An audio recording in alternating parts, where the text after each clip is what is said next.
Merci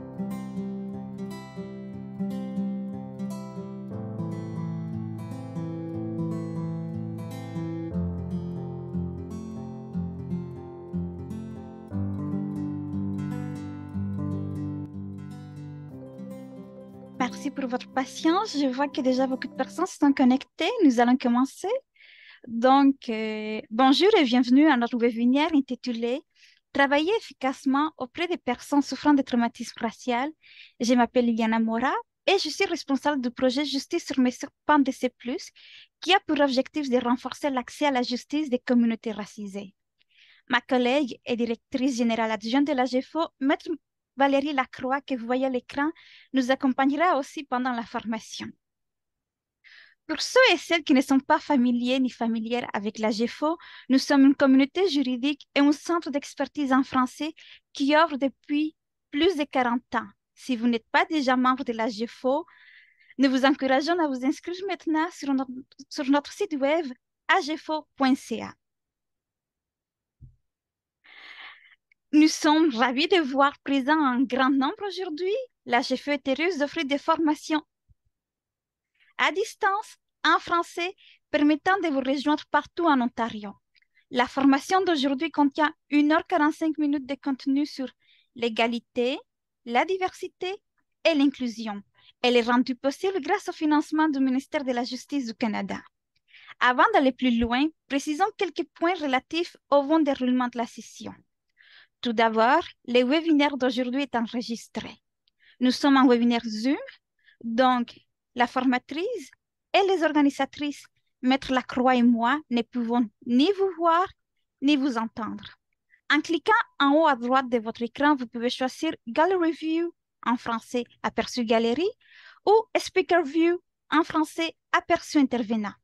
L'aperçu galerie vous permet de voir tous les panélistes en même temps, alors que l'aperçu intervenant vous permet d'avoir une petite galerie en haut de votre écran, alors que la personne qui parle sera affichée en grand en dessous de cette galerie. Il y aura une période de questions à la fin. Pendant la formation, vous pouvez nous écrire vos questions dans le chat. Seulement la formatrice et les organisatrices pouvons voir vos questions. Maître Lacroix et moi allons monitorer le chat pendant la formation. Je vais vous partager mon écran quelques instants.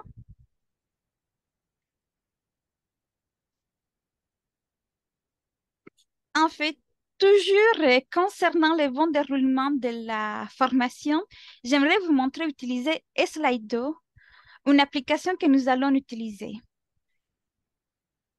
Il suffit de vous connecter au lien qui a été partagé dans le chat. Vous pouvez aussi utiliser le code QR à l'écran ou bien visiter le site app.sli.do et entrer le code AGFO 20 CPT 23. Vous pouvez utiliser un ordinateur, une tablette ou un téléphone intelligent.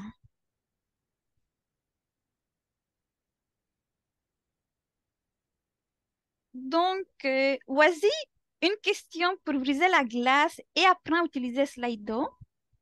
J'espère que vous voyez à l'écran. Donc, selon vous, comment avez-vous entendu parler de cette formation? Vous avez quelques instants pour y répondre. En fait, vous participez en si grand nombre que nous étions curieux de savoir comment vous avez entendu parler de la formation. Lorsque vous avez fini, gardez l'application Slido ouverte. Nous allons l'utiliser plus tard. Je vous donne encore quelques secondes. Et je vois que beaucoup de personnes ont parlé de la formation parce que un grand nombre, c'est vos amis, vos collègues qui en ont parlé. L'infolette de la GFO, le site de la GFO. Merci d'avoir partagé ces informations précieuses avec nous. Je vais arrêter le partage d'écran sous peu. Donc, merci beaucoup.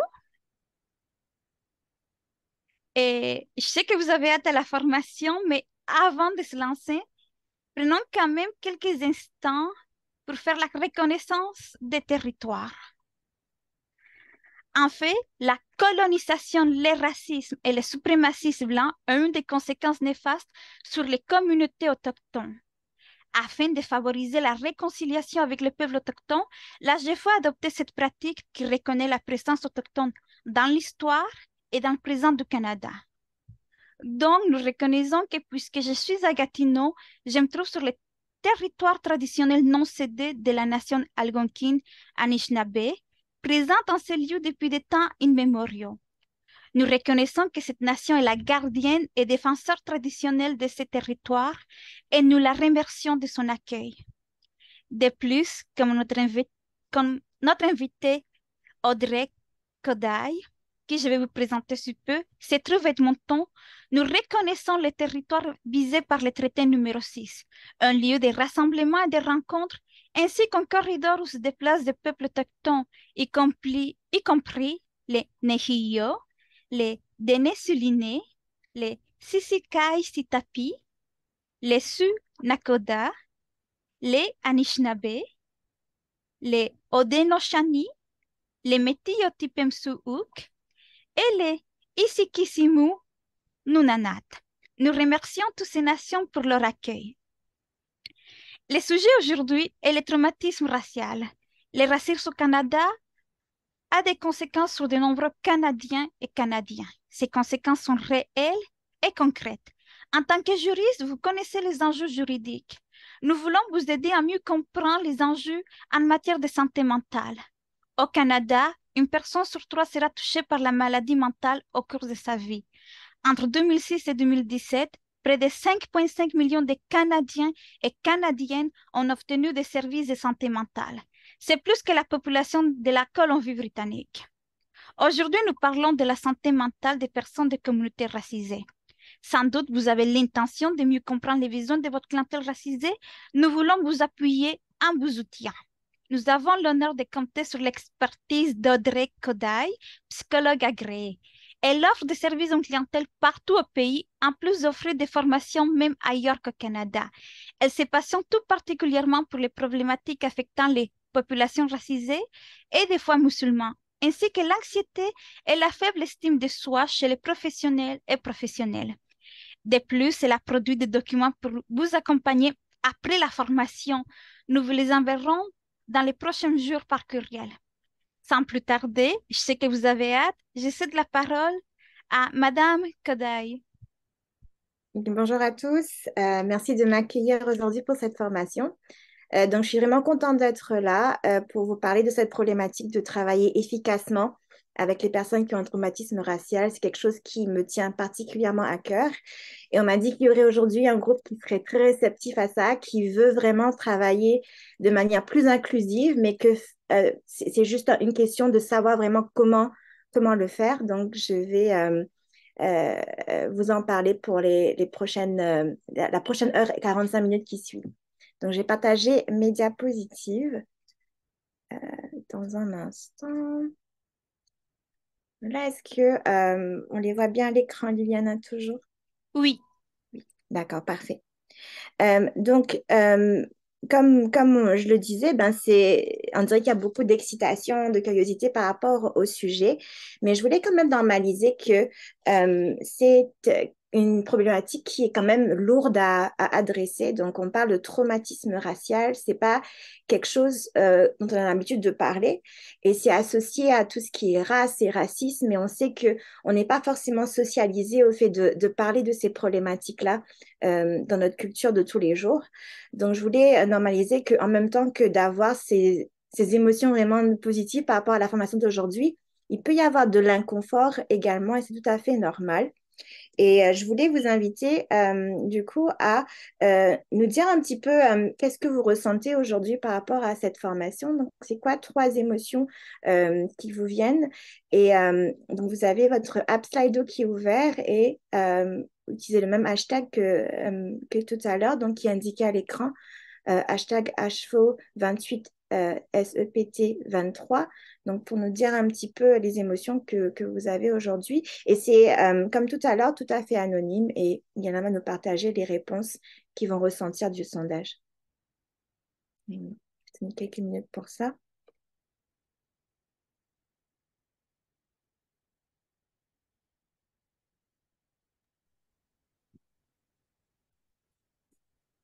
Je vais partager mon écran pour que tout le monde puisse voir les réponses qui commencent à apparaître.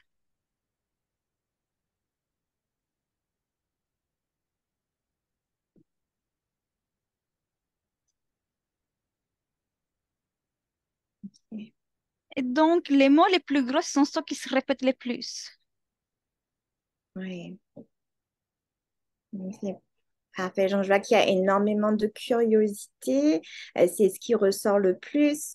Je vois aussi intérêt qui est en grand soulagement, ouverture. Donc, vraiment des choses très positives. Là, je vois Jeanne qui prend un peu plus de place. Donc, c'est tout à fait naturel. Je suis contente que vous vous exprimiez par rapport à ça. Il y a aussi en plus petit des mots comme excité d'apprendre, mais il y a aussi de l'inconfort, de l'anxiété, un peu de désespoir aussi, de la tristesse euh, qui est présente aujourd'hui. Euh, Elle se sentir un peu perdue, racisme, quelque chose qui ressort, donc quelque chose qui nous occupe aujourd'hui, de la confusion.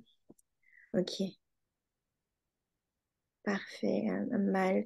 Ok, mais je suis vraiment contente de voir la générosité avec laquelle vous partagez ce que vous ressentez par rapport à ça et dire que c'est tout à fait naturel, c'est tout à fait sain d'avoir ces émotions-là.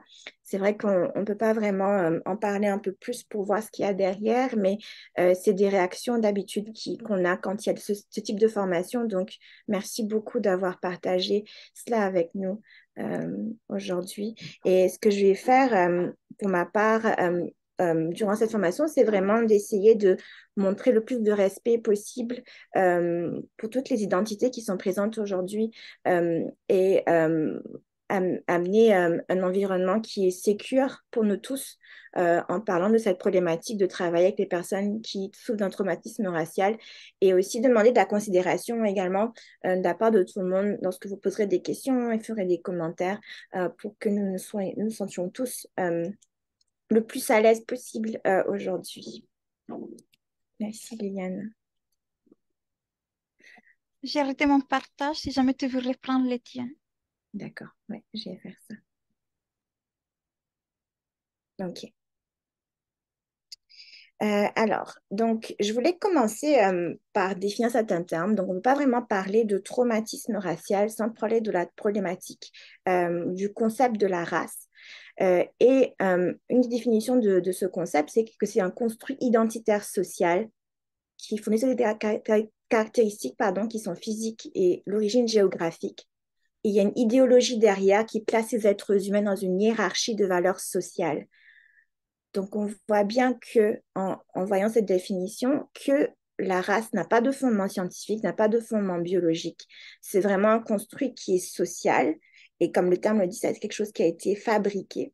Et ça découle de la suprématie blanche. Et c'est une idéologie, c'est un concept qui a permis de justifier la colonisation et vraiment tout ce qui a découlé de la colonisation, donc les écoles résidentielles ici au Canada, le scoop des années 60, ça fait partie de ce qui est venu de la colonisation, l'esclavage, donc toutes ces choses viennent de ce concept de race.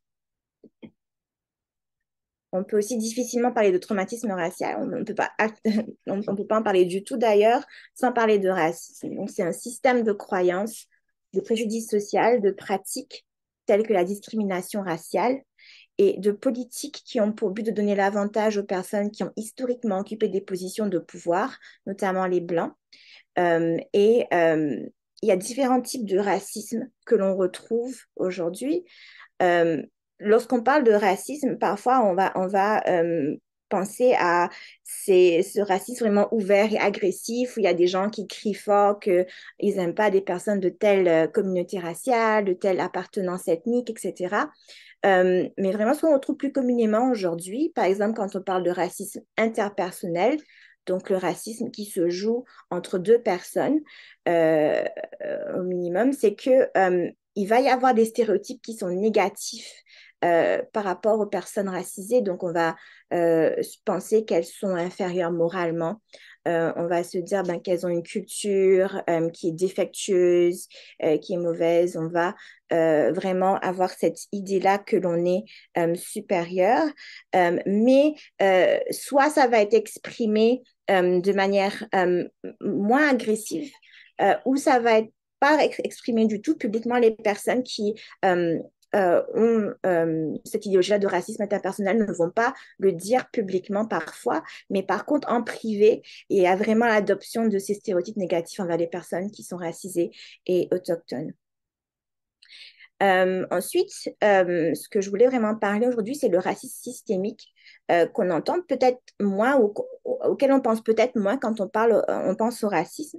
Donc, c'est vraiment ce concept qui désigne l'ensemble de la structure sociétale qui maintient un système d'inégalité et qui privilégie et opprime différents groupes raciaux. Et en même temps que ces groupes raciaux sont opprimés, sont victimes d'inégalités, on va favoriser les privilèges des personnes blanches et ça porte atteinte du coup aux personnes qui sont racisées ou autochtones. Et sous cette catégorie de racisme systémique, on va retrouver différents types d'autres types de racisme, comme le racisme structurel. Donc, dans le racisme structurel, on va voir qu'on va développer des politiques, des procédures, des lois et des pratiques qui ont pour but de bénéficier des personnes blanches et à les maintenir dans les positions de pouvoir. Et il y a différents exemples de ça au Canada. Un exemple, c'est le financement inadéquat des réserves autochtones. Il y a le fait également que les enfants autochtones représentent 7,7% des enfants canadiens, mais 52% des enfants qui sont placés dans les maisons d'accueil par le système. Deuxième type de racisme systémique, c'est le racisme institutionnel. On va voir qu'il y aura des accès différentiels dans les institutions aux produits, aux services, aux opportunités sur la base de l'identité perçue, raciale perçue des personnes qui fréquentent ces institutions-là. Donc, par exemple, lorsque je faisais partie du système de santé public ici en Alberta, on a eu cette formation où on parlait de comment les Autochtones, lorsqu'ils viennent accéder à des soins de santé, souvent, il y aura vraiment cette emphase sur est-ce qu'ils consomment de la drogue, est-ce qu'ils consomment de l'alcool, etc. Alors que ce n'est pas du tout souvent l'objet de leur visite médicale. Donc, il y aura vraiment cette différence qui va être faite par rapport à cela. Et finalement, je voulais aussi toucher sur le racisme environnemental. Donc, on va retrouver des matières dangereuses, surtout dans les communautés qui sont disproportionnellement peuplées par les populations racisées ou par les personnes autochtones. Et il y a différents exemples encore de cela ici au Canada. Par exemple, la pollution au mercure dans la rivière de la collectivité de la Première Nation de Gracie Narrows en Ontario et le déversement de déchets toxiques dans la communauté d'Afriqueville à Halifax en Nouvelle-Écosse.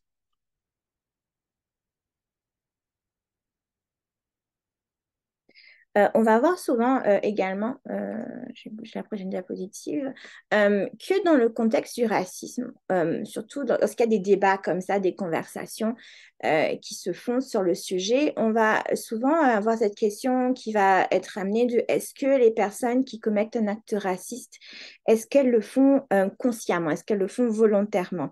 Donc, il y a souvent cette emphase-là qui est faite de l'intention de la personne qui va commettre un acte raciste ou du système. Et comme le racisme est quelque chose de tabou, comme on disait tout à l'heure, c'est pas quelque chose dont on parle, dont on est socialisé à parler comme ça ouvertement. Il est presque toujours nié. Les gens vont toujours dire, ah ben moi, non, j'ai pas vraiment de stéréotypes négatifs, je ne suis pas raciste. Et l'important vraiment, ça va être de se centrer non pas sur l'intention des personnes, mais sur l'impact que ces actes racistes ont sur les personnes qui en sont victimes, comme les personnes racisées, les personnes autochtones. Et c'est vraiment en centrant l'impact sur les personnes qu'on va pouvoir faire les choses différemment, qu'on va pouvoir amener des changements qui seront positifs euh, dans ce qui se fait actuellement. Et je voulais aussi ajouter aux définitions le concept de racisme intériorisé qu'on entend peut-être, en tout cas dans mon monde, un peu moins parler de ça. Et donc, c'est un type de racisme qui affecte les personnes qui sont elles-mêmes racisées. Donc, c'est caractérisé par l'adoption de stéréotypes négatifs à propos d'autres personnes racisées. Donc, ça peut être des personnes du même groupe que la personne dont on parle, ou ça peut être des personnes racisées d'un autre groupe.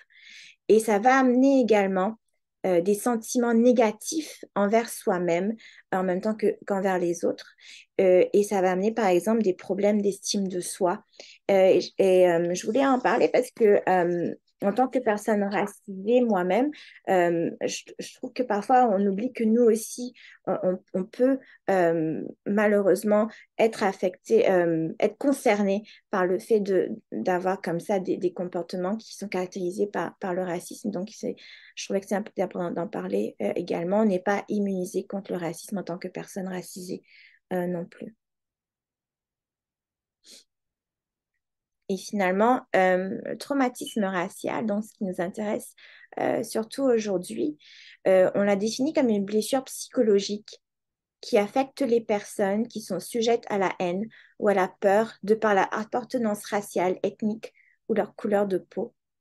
Et on va retrouver dans le traumatisme racial une prévalence et une sévérité qui est vraiment significative des symptômes du stress post-traumatique, donc le stress post-traumatique, qui est cette réponse émotionnelle à des événements traumatisants, comme un abus sexuel, un accident de la route, etc. On va le retrouver vraiment dans le traumatisme racial. Et ça va prendre la forme premièrement, de symptômes intrusifs.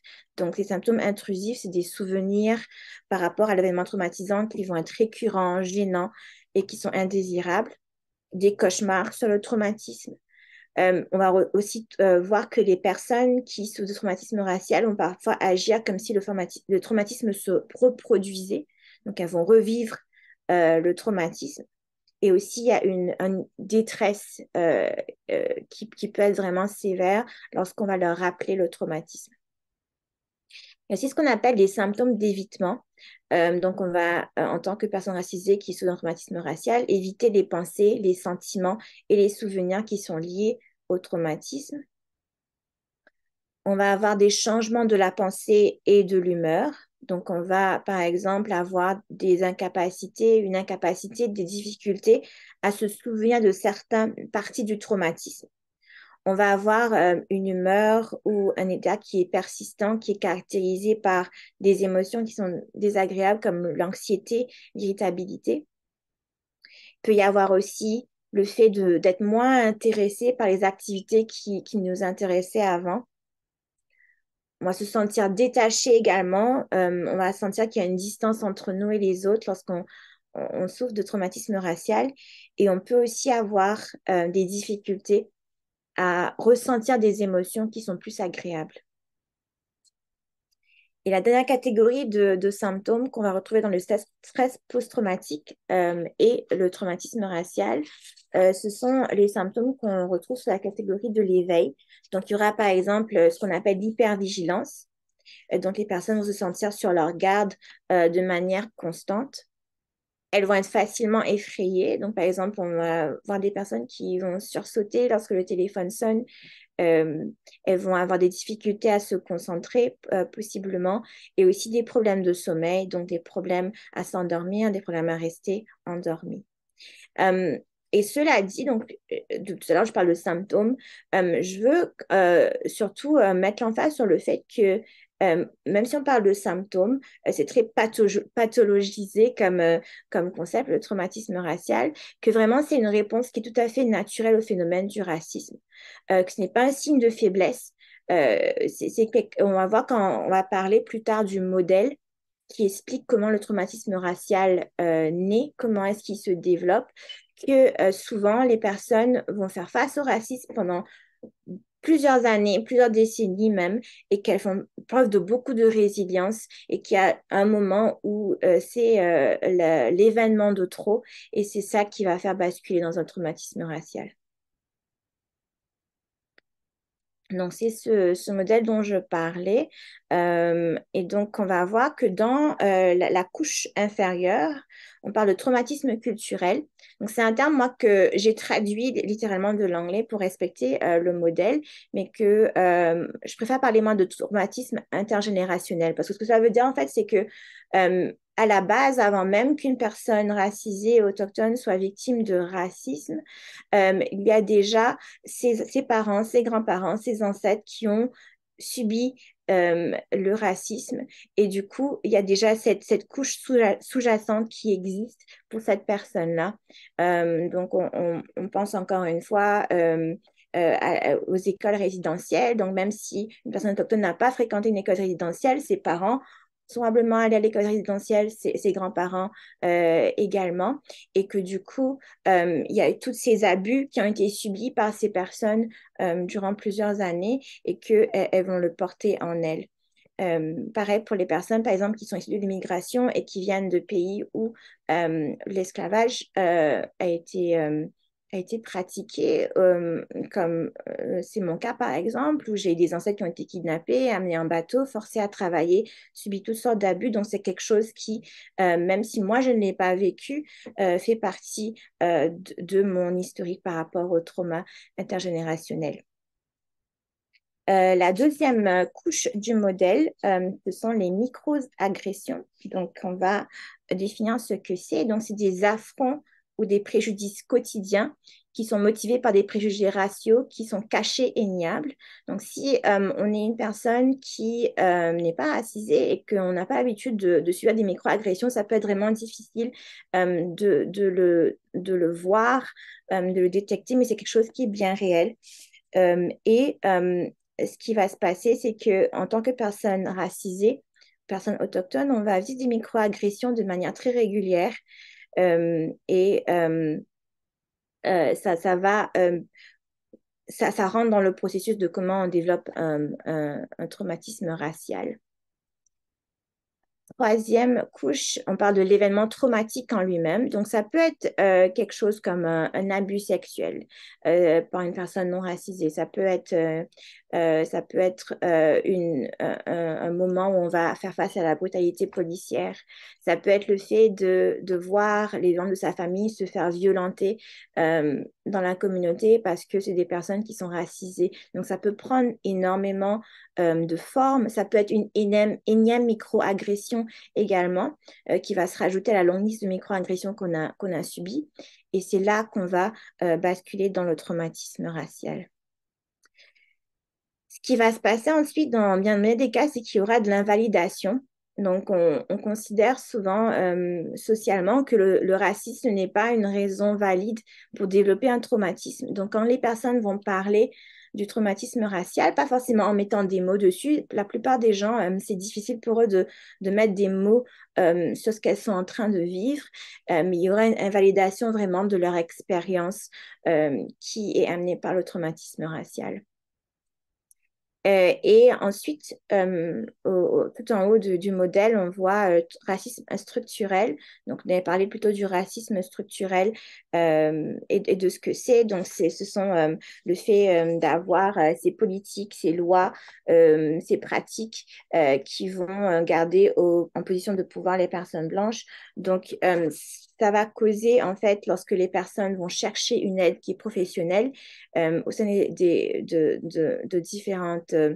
différents organismes, différentes institutions, qu'elles vont avoir des difficultés. Il y aura des barrières par rapport à ça qui vont se présenter. Et tout cela fait partie du système. Donc, je voulais maintenant peut-être voir s'il y avait des questions, Liliana, qui sont venues dans le chat. Pour l'instant, la seule question, c'est à savoir si jamais nous allons partager la présentation PowerPoint. Oui, je pense que ce serait une bonne idée de le faire. Donc, je pense que ça va se faire dans les prochains jours. C'est ça, Liliana, que tu Oui, disais. je peux l'envoyer par courriel en même temps que j'envoie les liens vers l'enregistrement. Donc, merci d'accepter de la partager. Pas de souci. Ok, parfait. D'accord. Donc, on va donc poursuivre. OK. Donc, on passe maintenant à la partie la plus pratique en fait de la formation, où on va vraiment apprendre comment travailler efficacement auprès des personnes qui souffrent d'un traumatisme racial. Et je voulais commencer par rassurer. Je sais que mon traumatisme racial, on parle de quelque chose qui touche à la psychologie de la personne, mais rassurer sur le fait que même quand on veut travailler efficacement avec des personnes qui sont racisées et qui souffrent d'un traumatisme racial, on n'a pas besoin d'avoir une formation de psychologue, on n'a pas besoin de poser un diagnostic pour dire, ah, bon, ben, cette personne a tel symptôme, donc elle a un traumatisme racial, ou de faire de la thérapie. Il y a des outils vraiment qui existent pour pouvoir faire que vous pouvez travailler efficacement avec ces personnes sans pour autant euh, faire toutes ces choses. Donc, ce qui va être important, en fait, de faire, c'est qu'on va partir du principe que tout client racisé peut souffrir d'un traumatisme racial. On ne peut pas le savoir comme ça. Mais ce qu'on va faire, c'est qu'on va créer des systèmes, on va homogénéiser sa pratique juridique afin qu'elle soit informée par le traumatisme racial. Et en faisant cela, on va informer on va avoir une pratique qui est informée par tous les types de traumatismes. Et ce que ça va amener, c'est que non seulement on va se sentir plus à l'aise, on va pouvoir avoir des meilleurs résultats lorsqu'on travaille avec différentes personnes. Et comme je disais, pas seulement les personnes racisées, mais on va également faire en sorte que les personnes qui viennent nous voir, qui passent notre porte pour avoir un service, elles vont se sentir vraiment entendues, vraiment écoutées, et que du coup, ça va être une expérience qui sera beaucoup plus positive pour ces personnes. Donc, dans les outils qu'on va présenter dans un instant, donc on va vraiment préconiser, comme vous allez le voir, l'empathie, la confiance, le respect. Donc, ce sont vraiment les différentes composantes qu'on va avoir au sein de ces outils pour vous permettre de mieux travailler avec les personnes racisées.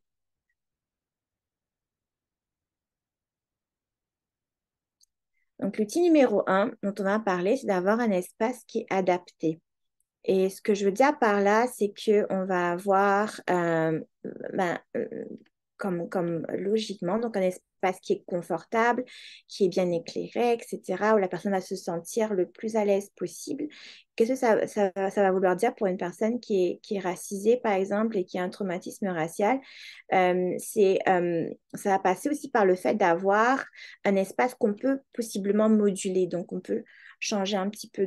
Donc, par exemple, la personne va avoir différents choix par rapport à où elle peut s'asseoir durant un rendez-vous avec vous. Et pourquoi je parle de ça, c'est qu'on avait dit tout à l'heure, si vous vous en rappelez, que dans le traumatisme racial, les personnes vont parfois ressentir, avoir un symptôme qui s'appelle l'hypervigilance. Donc, où elles vont vouloir vraiment savoir ce qui se passe dans leur environnement. Il va y avoir cette sensibilité-là à est-ce qu'il peut y avoir quelqu'un qui vient sans que je le sache dans la pièce, etc. Donc, si elles sont assises dos contre la porte, ça va être quelque chose qui va être difficile pour beaucoup de personnes parce que ben, elles peuvent pas avoir tout ce qui peut se passer potentiellement dans la pièce. Il y a peut-être quelqu'un qui va venir à leur insu, etc. Donc, ça va être très anxiogène de faire un rendez-vous de cette manière-là.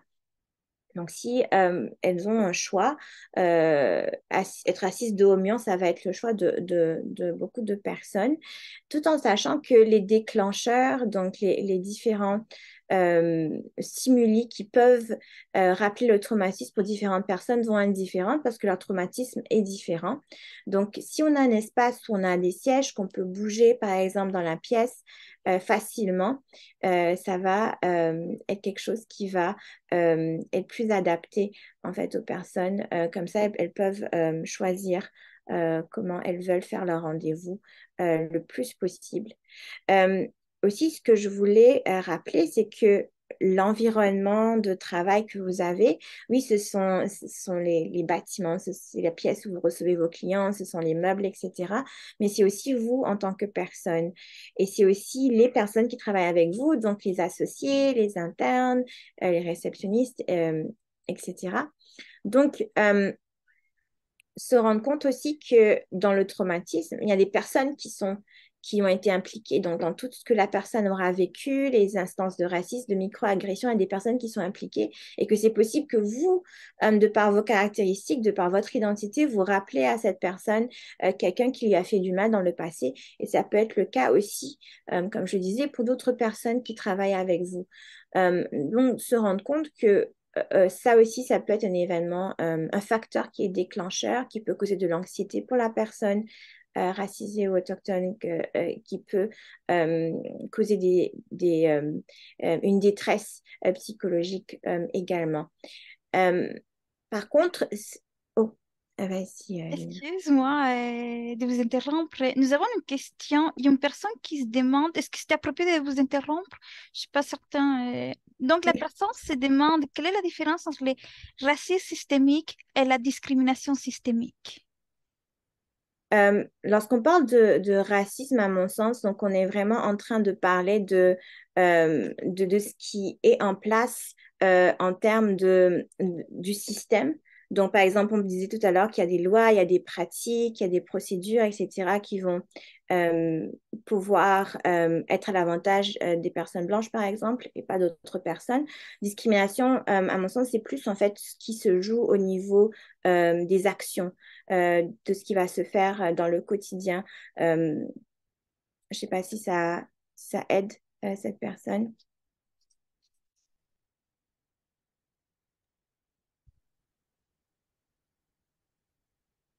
Je vois qu'il y a quelqu'un qui Elle, a levé. elle n'a pas commenté la question, mais si jamais, Monsieur Wilson, si vous avez plus de questions, n'hésitez pas à reposer la question une autre. Je veux aussi quelqu'un qui a levé la main. Et actuellement, la meilleure façon de communiquer avec nous, c'est dans le chat. Et si vous avez une question, vous n'avez pas besoin de lever la main, vous pouvez poser la question directement dans le chat.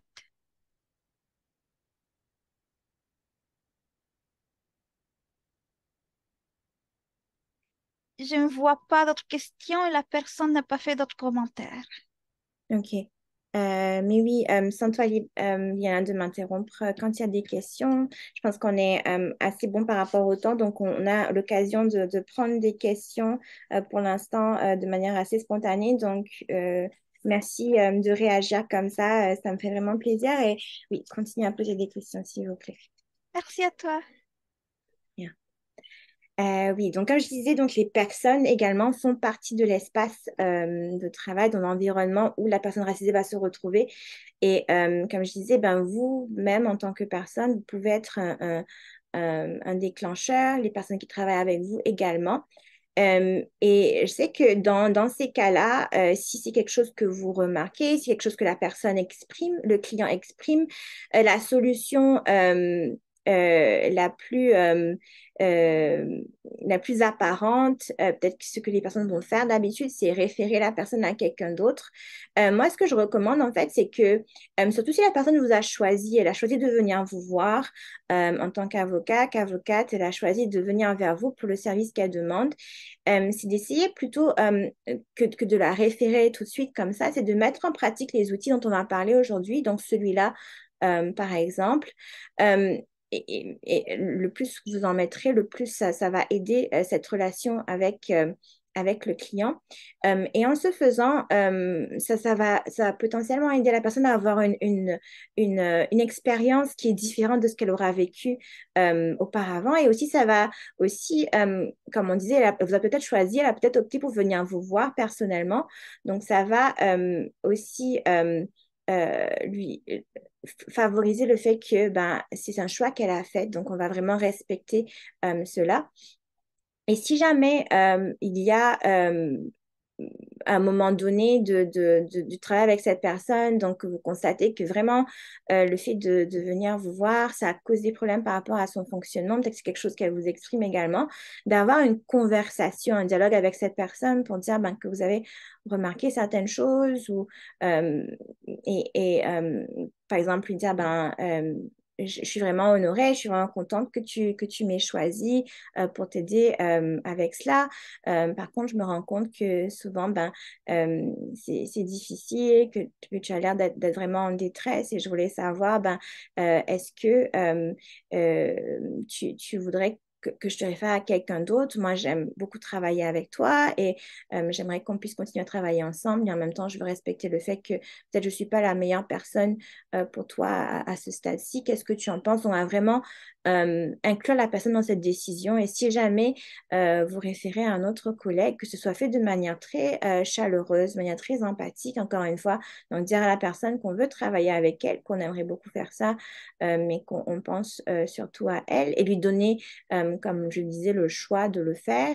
Et si vous avez la possibilité aussi, lorsque vous référez à un collègue, d'avoir ce qu'on appelle en anglais, je ne retrouve pas le terme en français, donc vous pouvez m'aider à ce sujet-là, c'est un warm handshake. Donc, on va inclure le collègue à qui on va référer le client pour que déjà vous vous présentez le collègue, etc., que ça se fasse de la manière la plus, la transition la plus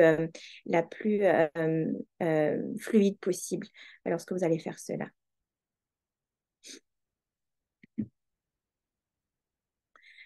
L'outil dont je voulais parler en deuxième instance, c'est donner du temps. Donc, donner du temps de différentes manières aux clients que vous allez voir, aux clients racisés et autochtones. Donc, on va donner du temps en créant d'abord une relation avec cette personne avant de se lancer dans le travail juridique avec lequel vous l'aidez. Vraiment lui donner du temps pour pouvoir vous connaître un peu, toujours restant professionnel, mais avoir un rapport de travail qui est positif avec cette personne avant d'aller dans le gros du travail, échanger pour vous voir vraiment sur la base de ce qu'on disait tout à l'heure, donc la confiance, l'empathie. euh, le respect, donc vraiment l'aider à se mettre à l'aise et confortable avant de commencer le gros du travail.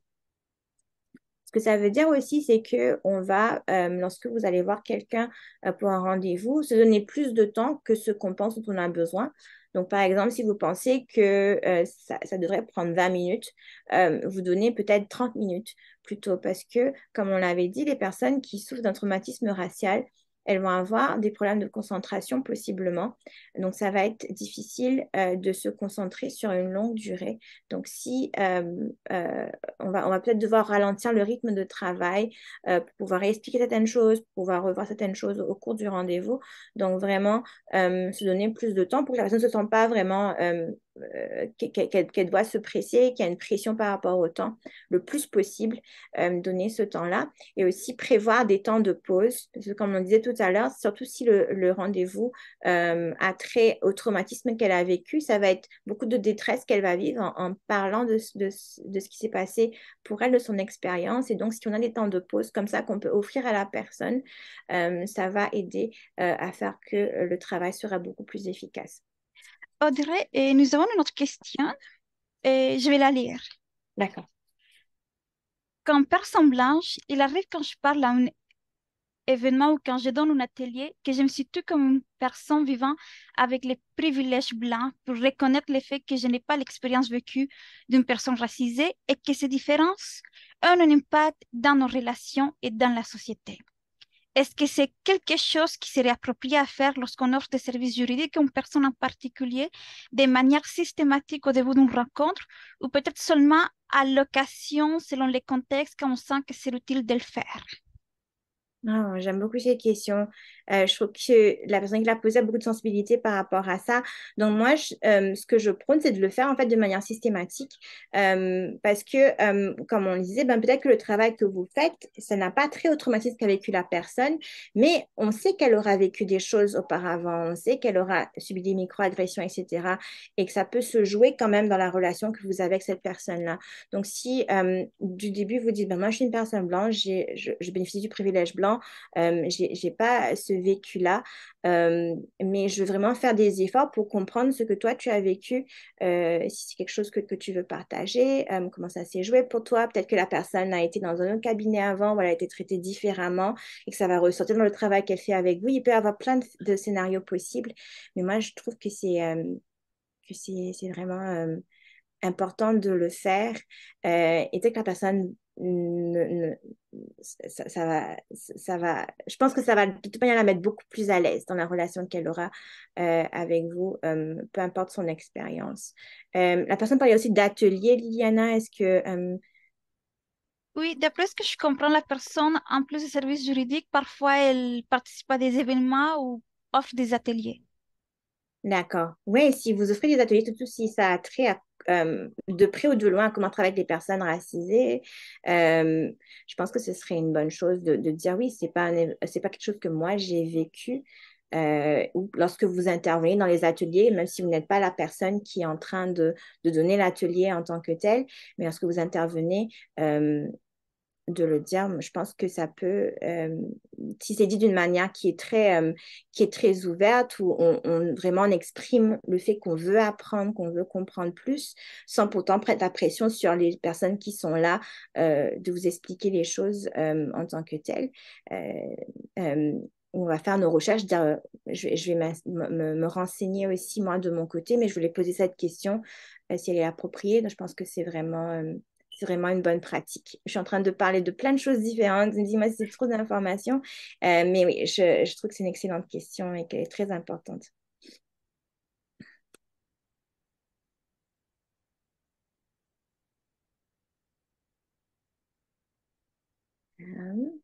Est-ce qu'il y a d'autres questions? Et sinon, je vais passer à la prochaine diapo. Je pense pas. OK. Donc, l'outil numéro 3, donc je l'ai parlé, c'est offrir des rappels également aux personnes racisées avec lesquelles on va travailler. Et encore une fois, ce que j'avais dit, de le faire pour tout le monde finalement, parce qu'on ne peut pas savoir si une personne a subi un traumatisme racial ou pas. Faire des rappels parce que comme on l'avait dit également, donc il y a des problèmes de concentration, donc il y aura des problèmes également de mémorisation. Si on n'arrive pas à se concentrer sur ce que dit quelqu'un, c'est difficile de se rappeler de ce qu'a dit la personne. Donc, si vous avez les moyens d'avoir, par exemple, un cloud informatique où la personne peut avoir accès à des notes que vous aurez prises pendant le rendez-vous avec elle, comme ça elle peut le relire et voir ce qui a été discuté pour pouvoir se remettre au fait par rapport à ça. Des listes de documents, par exemple, que vous aurez demandé à la personne, si elle peut accéder à cette liste-là quand elle en a besoin pour se préparer pour la prochaine rencontre, par exemple, ça va être quelque chose qui va vraiment être utile. Et aussi prendre le temps, peut-être aussi à la fin de ces rendez-vous clients, de faire un sommaire de ce qui a été dit et donner l'occasion de poser des questions, d'approfondir également. Ça va être quelque chose qui peut être vraiment, vraiment utile. Outil numéro 4, c'est offrir des choix.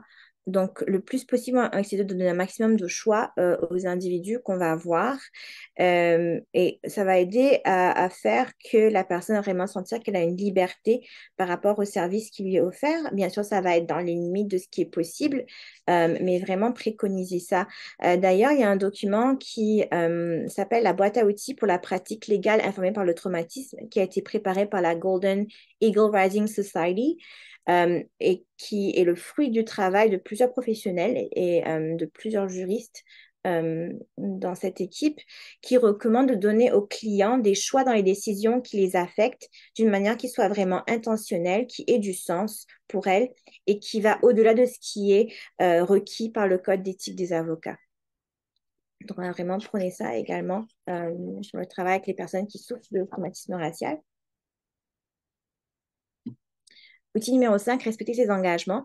Donc, on va, et ça peut couler de source et sembler très logique. Je suis sûre que beaucoup d'entre vous le font d'ailleurs de manière très systématique. Mais une personne qui a subi un traumatisme racial, elle va avoir beaucoup de difficultés potentiellement à faire confiance parce qu'elle aura vécu tellement de situations où elle aura été heurtée, blessée émotionnellement, physiquement, etc. Donc, ça va être difficile pour elle de rencontrer une nouvelle personne et d'avoir cette relation de confiance avec elle. Donc, si on fait une promesse à la personne du style, ben, je vais t'appeler tel jour, telle date, telle heure, pour pouvoir parler de quelque chose, de vraiment respecter ces engagements-là pour pouvoir faire en sorte que la personne, elle ait cette expérience-là qui soit différente, où là, elle sent qu'elle peut compter sur quelqu'un et créer cette relation de confiance pour pouvoir mieux travailler avec elle.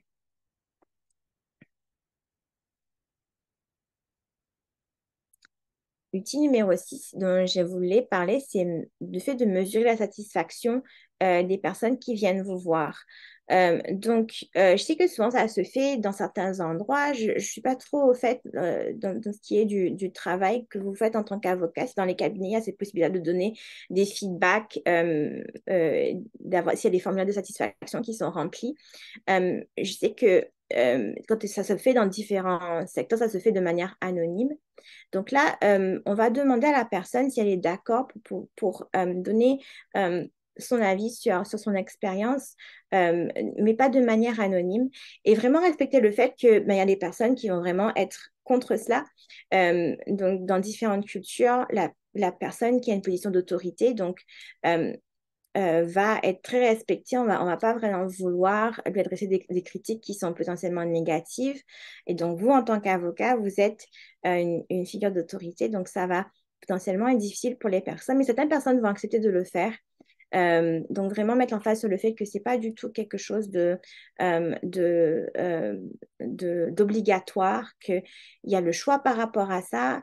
Si la personne préfère vous en parler, elle peut aussi le faire de vive voix plutôt que de remplir un formulaire. Mais on va vraiment, juste en approchant cette idée-là, en parlant, donner montrer à la personne qu'on est réceptif à la critique. Et je sais que ça peut être très difficile. Donc, moi, en tant que psychologue, c'est quelque chose que je fais avec les personnes que je vois, c'est que je leur demande si elles sont d'accord pour pouvoir me donner leur avis sur comment la séance s'est passée, etc. Et certaines personnes, comme je disais, ben, sont réticentes par rapport à ça parce que c'est pas quelque chose que culturellement, elles ont l'habitude. Mais c'est vraiment dans comment aussi on le présente. Donc, de dire à la personne que vraiment, ben, c'est quelque chose qui euh, va, va nous aider à mieux faire. On veut vraiment mieux faire. On veut vraiment les servir de la meilleure manière possible et que ça va nous aider à faire ça. Donc, c'est vraiment dans cette optique-là. Et que même s'il y a une critique qui est adressée, qui est négative, c'est une bonne chose parce que finalement, c'est quelque chose qui va nous aider à mieux les servir. En même temps, je sais que c'est pas facile et donc, une idée, c'est d'avoir quelqu'un peut-être avec lequel vous pouvez consulter, donc peut-être un professionnel de la santé mentale, pardon, quelqu'un qui est un avocat, une avocate également, mais qui a une pratique qui est informée par le traumatisme, pour pouvoir vous aider à développer un outil comme cela, mais aussi à comment l'approcher avec la personne, comment en parler à la personne lorsqu'on lui demande si elle est d'accord pour remplir ce type de formulaire, et aussi quelle approche à avoir s'il y a des critiques qui sont négatives, qui sont adressées, comment utiliser ces critiques pour aider la relation plutôt que de la fragiliser.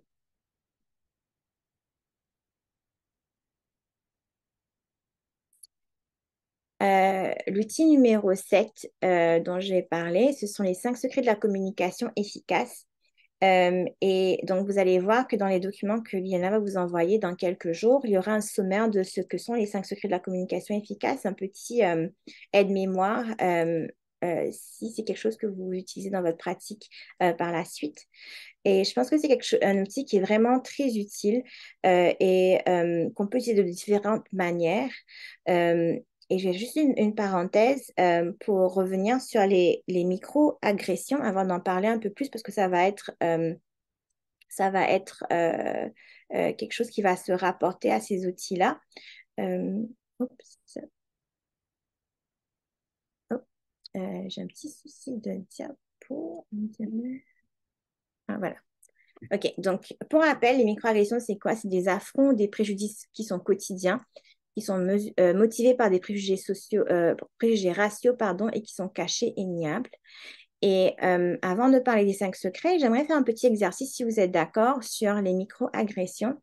Donc, on va présenter cette microagression, donc 3 exemples de microagressions. Et ce que je vais demander de faire, c'est de déterminer, de penser à quel serait l'impact, en fait, si c'est un commentaire que vous adressez à quelqu'un, quel serait l'impact sur cette personne racisée. Le premier exemple de microagression, c'est « je t'exprime très bien ». C'est quoi l'impact possible de ce type de commentaires? Et je vais laisser Liliana collecter les réponses et me faire part de ce qui est ressorti.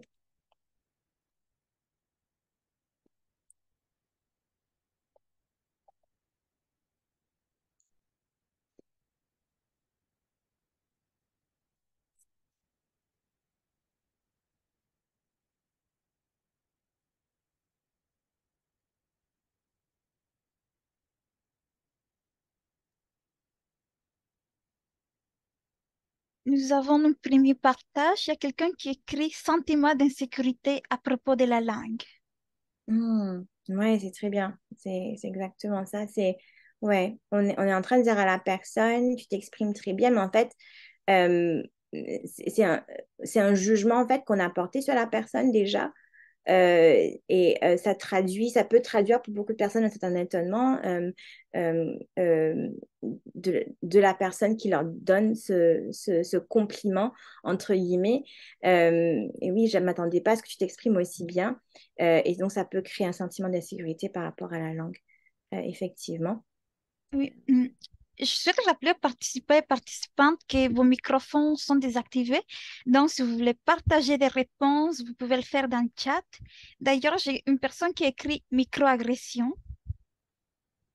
Ok, oui, c'est une microagression, effectivement. C'est vrai. D'accord. Oui, donc c'est exactement ça. Super. Donc, c'est quoi l'impact de cette deuxième... Oh, vas-y, Eliana. Excusez pour la confusion. Les Slidos, c'était juste pour la première question. Ces Hmm, exercices, on va les faire dans le chat. Désolé pour la confusion. Donc, n'hésitez pas à écrire vos questions, vos commentaires dans le chat. C'est anonyme. Donc, je vais les communiquer de vive voix à Audrey. ok. J'ai donné peut-être un peu plus de temps, du coup, pour celle-là. Euh,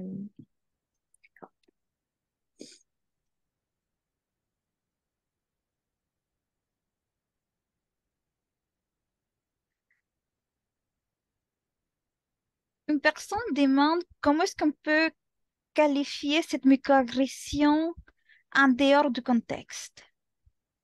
Oui, c'est une très bonne remarque, une très bonne question. D'ailleurs, c'est que oui, on n'a pas vraiment de contexte dans le fait, dans ce qu'on est en train de dire. Ça va varier, bien sûr, ça va dépendre vraiment de ce qui est en train de se passer, de la relation que vous avez avec cette personne-là, qu'est-ce qui est en train de se jouer à ce moment-là, pour pouvoir dire que c'est une micro-agression ou pas. Par contre, ce qu'on va faire, c'est que il y a beaucoup de personnes pour qui ça peut être une microagression. Donc, on va se centrer sur le fait que ça peut l'être. Et si ça l'est, pour cette personne-là, si c'est comme ça qu'elle le reçoit, pourquoi est-ce elle le reçoit comme ça? C'est quoi que ça va avoir comme résultat de dire ça à une personne potentiellement? Même si, oui, je suis d'accord que ça peut avoir différents impacts dépendant du contexte, mais si c'est une microagression, alors c'est quoi l'impact de cette personne-là? Ouais, ça, J'ai un dernier commentaire des participants. Quelqu'un écrit sentiment d'infériorité par rapport à l'avocat. Oui, oui, oui. Donc, comme il y a, quand c'est une microagression, donc comme il y a ce jugement qui semble avoir été fait, moi je ne m'attendais pas à ce que tu t'exprimes aussi bien, oui, ça va du coup renforcer le fait que, ben, peut-être que je me dis que je suis supérieure à toi, donc il y a ce sentiment d'infériorité effectivement qui peut naître de cela.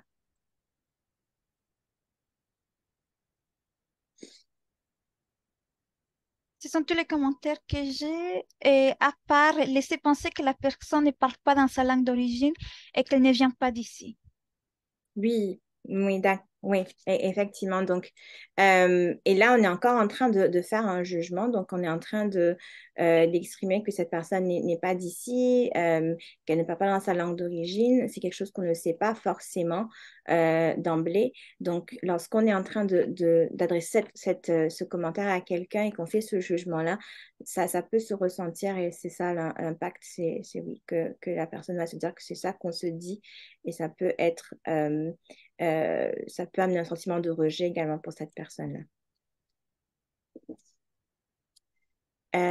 deuxième exemple, dont ton nom est tellement difficile à prononcer, quel peut être l'impact de ce type de commentaire?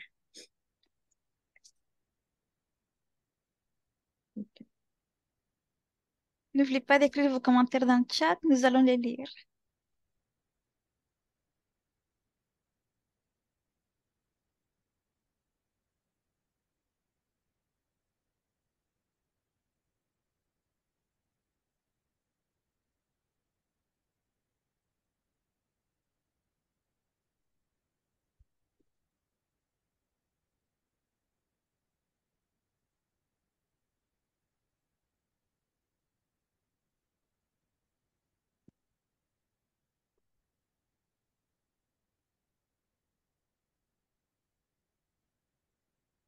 Je ne vois pas beaucoup de commentaires, à part une personne qui dit que la personne est fait...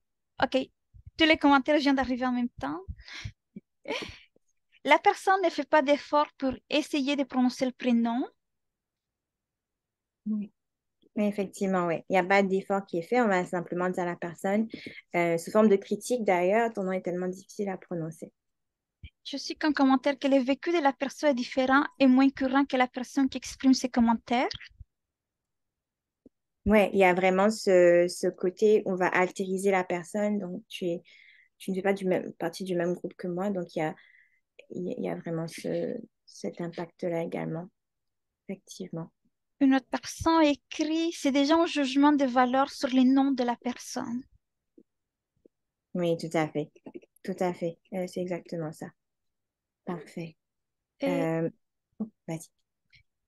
j'ai trois autres commentaires et je te les présenter ensemble. Et une personne dit, tu n'as aucun intérêt pour mon vécu. Une autre personne précise que c'est insultant.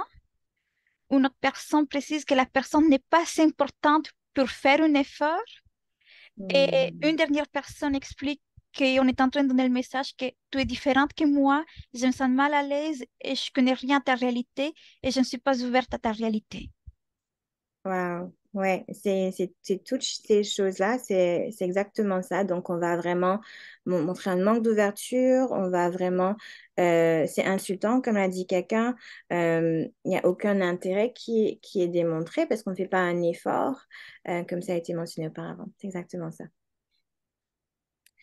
Et finalement, ce dernier exemple, tu es originaire d'où exactement? Et quel pourrait être l'impact de ce type de question?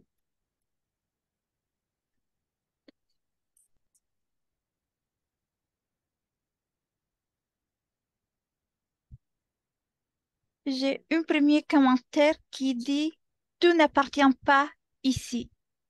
Hmm, exactement, oui. Tu es originaire d'où? Donc, du coup, ben, tu n'es pas originaire d'ici, tu n'appartiens pas à ici. Oui. Ça, j'ai des commentaires qui s'alignent de la même façon. C'est ressortir le fait que la personne est différente, que la personne n'est pas un des nôtres. Certaines personnes parlent d'un sentiment de rejet d'appartenance et expliquent aussi que c'est un peu comme un profilage qu'on essaie de faire de la personne.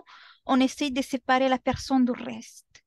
Oui, oui, c'est exactement, c'est toutes ces choses-là. Donc, c'est vraiment quelque chose qui catégorise d'habitude les microagressions par rapport aux personnes racisées et autochtones, c'est que on va ben, leur faire sentir qu'ils sont différents de nous, euh, qui sont, il y a un sentiment de rejet, d'infériorité qui est transmis par ces choses-là. Dans toutes les choses qui ont été dites, j'essaie de prendre des notes très rapidement pour pouvoir reverbaliser tout ça. Mais vraiment, oui, tout ce que j'ai entendu, c'est exactement ça. Donc, c'est vraiment, ça va être une caractéristique de ce type de microagression vers les personnes qui sont racisées. Donc, le premier exemple que j'avais présenté, dont tu t'exprimes très bien, quoi faire à la place. Donc, c'est déjà une très bonne chose de complimenter quelqu'un. On va voir que ça fait partie des 5 secrets de la communication efficace. De donner un compliment, ça va aider à renforcer la relation qu'on a avec la personne, l'aider à se sentir importante, à se sentir valorisée dans cette relation-là. Mais au lieu de faire un jugement, on n'a pas apporté un jugement sur comment la personne communique. on va plutôt dire quelque chose du style, tu m'as donné beaucoup d'informations qui vont m'aider à mieux t'aider. Donc, on va complimenter par rapport au contenu de ce qu'a dit la personne dans le cadre de votre travail. Et aussi, on va complimenter la personne sur les forces dont elle fait preuve. Donc, quelque chose comme ça doit être difficile d'être là aujourd'hui, j'admire la force dont tu fais preuve. On va plutôt prôner cela. Le deuxième exemple que j'avais donné, ton nom est tellement difficile à prononcer, donc on l'a dit, ça montre qu'il n'y a pas d'effort qui est fait. Donc on va éviter de dire ce genre de choses. Ce qu'on va dire, c'est que ben, j'aimerais bien prononcer ton nom correctement, c'est important pour moi. Est-ce que tu peux me dire comment on le prononce, tout simplement? Pour ce qui est du troisième exemple que j'ai donné, ça va dépendre également du contexte, mais comme il y a le potentiel que ce soit une microagression, on ne va pas forcément le demander, surtout si c'est dans le cadre de votre travail. Est-ce que c'est quelque chose, on va se demander, est-ce que c'est quelque chose que je dois vraiment savoir? Est-ce que c'est important pour moi de poser cette question pour le travail que je suis en train de faire? Et si ce n'est pas le cas et que ce n'est pas expliqué pourquoi vous posez la question, ben, évitez de le faire pour ne pas donner ce sentiment-là. Parce que, comme on avait dit, ben, on peut tous d'entre nous avoir ces stéréotypes négatifs qui sont là et qui vont se jouer dans nos interactions avec les autres. Donc, peut-être qu'on se dit, la personne n'est pas d'ici, elle a un accent, elle parle différemment de moi.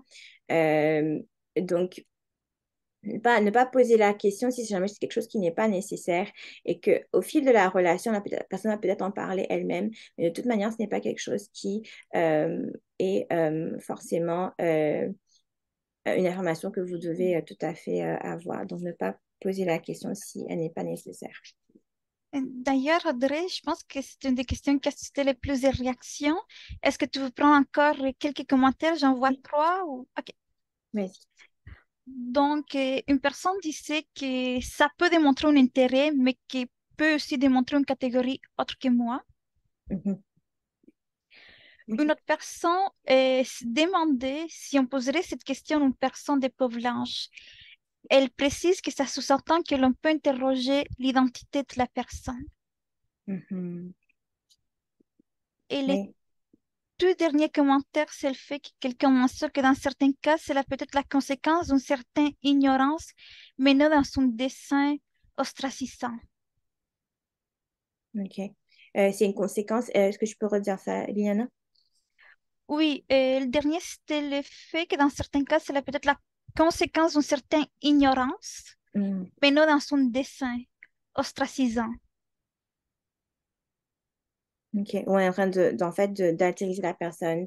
Une sorte de ostracisation, je suis pas trop sûre du terme. Mais ostraciser, oui. Oui, c'est exactement ça. Et oui, je trouve que c'est des commentaires qui sont très justes, qui sont très important dans ce contexte-là. Et la première personne parlait de l'intérêt, donc peut-être que c'est une manière de montrer de l'intérêt, et je suis d'accord avec ça. Mais comme ça peut être quelque chose vraiment qui a cette possibilité, comme l'a d'ailleurs dit cette personne également, de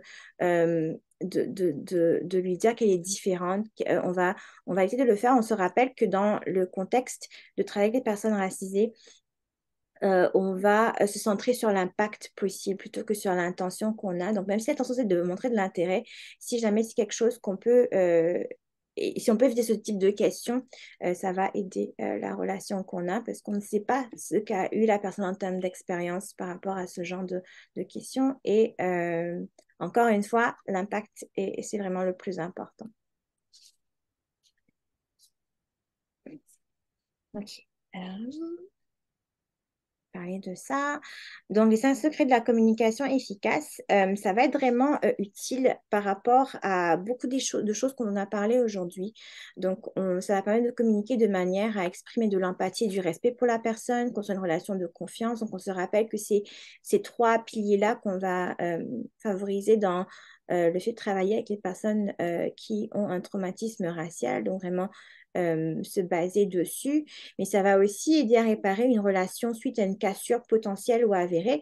Donc, si on a commis une microagression envers quelqu'un, ça va être un outil pour pouvoir aider à en parler avec cette personne-là.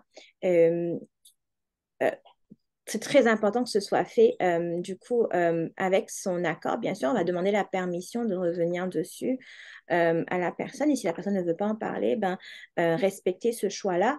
Mais ça peut être quelque chose qui peut vraiment aider dans ce sens-là. Ou s'il y a un faux pas culturel qui est fait, les 5 secrets de la communication efficace vont aussi aider à pouvoir réparer ce qui s'est fait possiblement. Et ça va aussi donner une base au fait d'éviter, en fait, pour prévenir qu'il y ait de ces micro-agressions-là, s'il ne faut pas culturels qui sont faits, on va vraiment construire une relation où euh, on va le moins possible tomber dans ce type de choses. Ce que je voulais aussi communiquer, c'est que quand j'ai été sollicitée par la Chaux pour faire cette formation d'aujourd'hui, euh, initialement, ce que je me suis dit, c'est que je vais faire une formation seulement sur les 5 secrets de la communication efficace parce que c'est quelque chose qui regroupe en fait finalement tout ce dont euh, on a parlé aujourd'hui en termes de travail efficacement avec les personnes qui ont un traumatisme racial. Par contre, je voulais quand même, je me suis quand même rendu compte, OK, pour être réaliste, les 5 secrets de la communication efficace, c'est quelque chose qu'on apprend sur le long terme. C'est quelque chose qui se pratique, euh, qui va se développer de plus en plus avec le temps. C'est pas quelque chose qu'on peut vraiment concentrer dans une formation de 2 heures. Donc, il y a différentes composantes. Déjà, il y a 5 secrets, donc ça prend du temps. C'est ce que je veux dire, et c'est quelque chose qui nécessite beaucoup plus de temps que ce qu'on a aujourd'hui. Par contre, ce que je voulais faire, c'est vraiment en parler de toute manière parce que ça va vous donner un avant-goût de ce que c'est. Et je vais inclure aussi dans les diapositives qui vont suivre et que vous aurez après cette formation des ressources qui vont vous aider à les utiliser de manière plus régulière, pour vous donner davantage d'informations sur ce que c'est, etc. Donc, ça va vraiment vous aider dans ce travail-là. Donc, encore une fois, c'est quelque chose qui va se faire à plus long terme.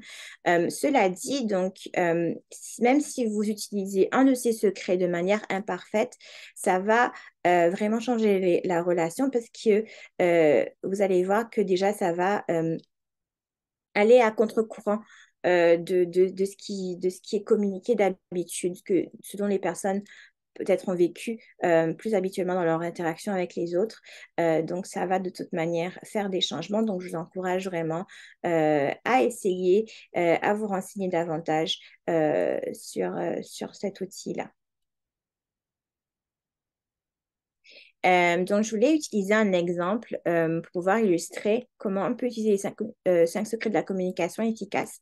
Et quand je parlais à Liliana de cette formation d'aujourd'hui, elle m'a parlé d'une consultation qui a été faite par l'HFO et qui a permis de voir un peu les problématiques qui ressortent du travail auprès de juristes.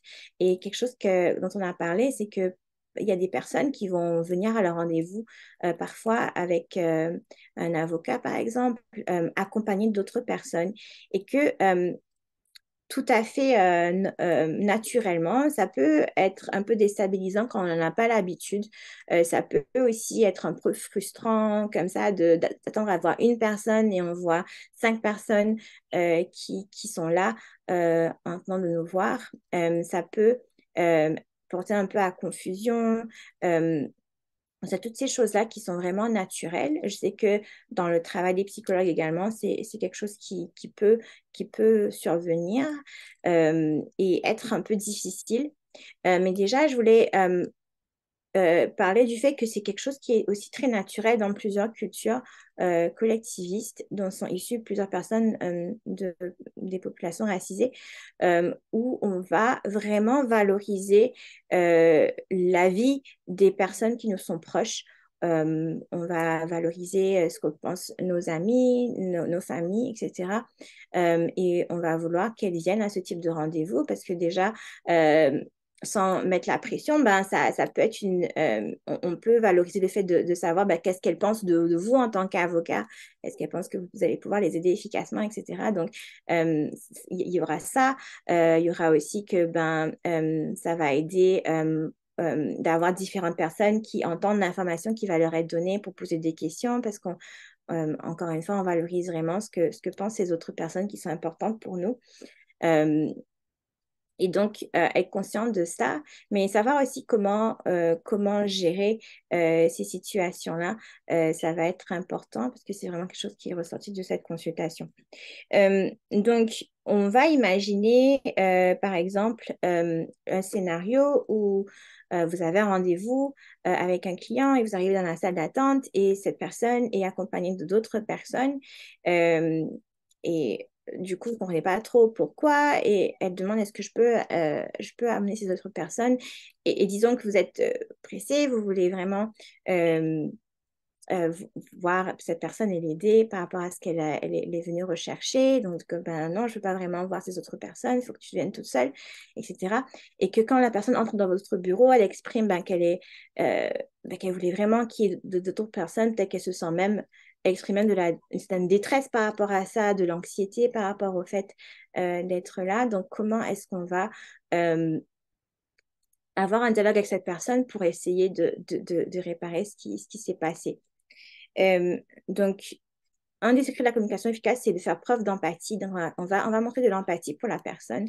On va parler de ce qu'elle a ressenti, potentiellement ce qu'elle a exprimé. Donc, dire c'est décourageant et décevant de finalement pouvoir voir une avocate francophone, telle qu'elle a cherché pendant longtemps, et te faire dire que tu ne peux pas être accompagnée durant ton rendez-vous.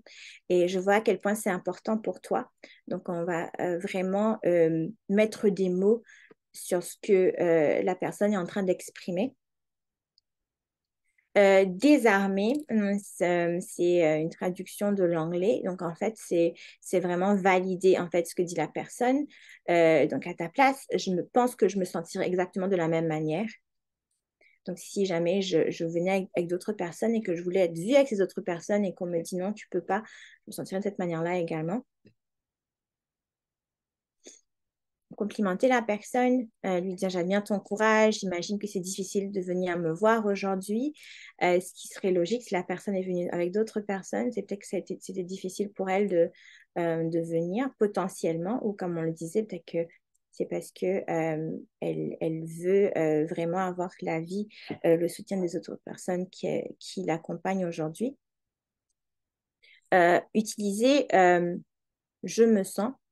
Donc, je me sens un peu embarrassée d'avoir exigé de te voir seule alors que c'est la première fois que tu me rencontres. Je sais que c'est un peu difficile de dire ce genre de choses. Même pour les psychologues, on a ces valeurs qui sont inculquées en nous, qu'on doit vraiment être professionnel à tout moment. Ce que ça veut dire exactement être professionnel, je pense que c'est aussi matière à débat de ce que cela représente également. Mais vraiment, lorsqu'on va s'exprimer par rapport à la personne, parler de ses sentiments, ça va aider la personne à vraiment se sentir en confiance parce qu'on lui dit, ben ouais, ça me touche en fait que tu te sentes comme ça et j'aimerais que les choses soient différentes. Et on va ensuite demander, on va ouvrir le dialogue avec la personne pour lui demander est-ce que je suis sur la bonne voie par rapport à comment tu te sens? Donc vraiment, euh, aider la personne à s'exprimer, euh, lui donner cette plateforme, lui montrer qu'on est intéressé au fait d'en savoir plus. Euh, et pas fermer la communication à ce moment-là, parce que c'est aussi quelque chose qui peut arriver où on dit, ben oui, je suis vraiment désolée. Ensuite, on ferme la conversation, il n'y a plus de dialogue qui se fait et on poursuit. Donc, on veut faire les choses différemment. Et c'est pour ça qu'on va utiliser ces 5 secrets de la communication efficace. J'aimerais parler d'autre chose par rapport à ça, mais je voulais savoir déjà, Yana, s'il y a des questions. Je sais que je suis allée un petit peu vite. Donc, est-ce qu'il y a des questions, des commentaires qui sont... Pour l'instant, Voilà, il et n'y je peux revenir a en arrière. ni de questions ni de commentaires par rapport au secret de la communication efficace. Bon, d'accord. Alors, les choses que je voulais dire, donc j'en ai beaucoup. Mais déjà, comme je disais, donc ne pas hésiter à exprimer ses émotions, ça va faire partie de ça de manière qui est adaptée. On ne va pas mettre un fardeau émotionnel sur la personne, mais on va dire comment on est touché par rapport à ce qu'elle est en train d'exprimer. Comme je disais, on va ouvrir un dialogue. On va quand je parlais de désarmer, donc on se rappelle que dans le modèle qu'on avait vu sur le développement du traumatisme racial, on avait dit que souvent les personnes, lorsqu'elles vont avoir un traumatisme racial, elles vont en parler autour d'elles, pas forcément en disant j'ai un traumatisme racial, mais en parlant de ben j'arrive, je vis ces différentes choses. Je sens qu'il y a quelque chose qui se passe, j'arrive pas à dormir comme avant, etc., etc.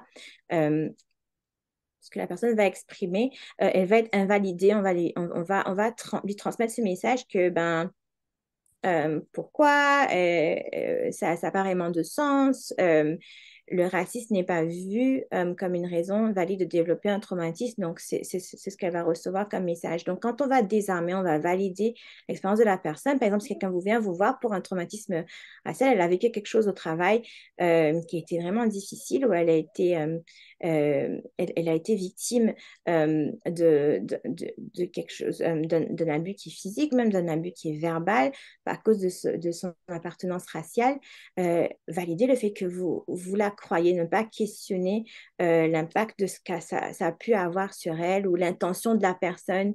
Ça peut être quelque chose qui vient comme ça naturellement. Donc, évitez de faire ça, vraiment valider l'expérience de la personne.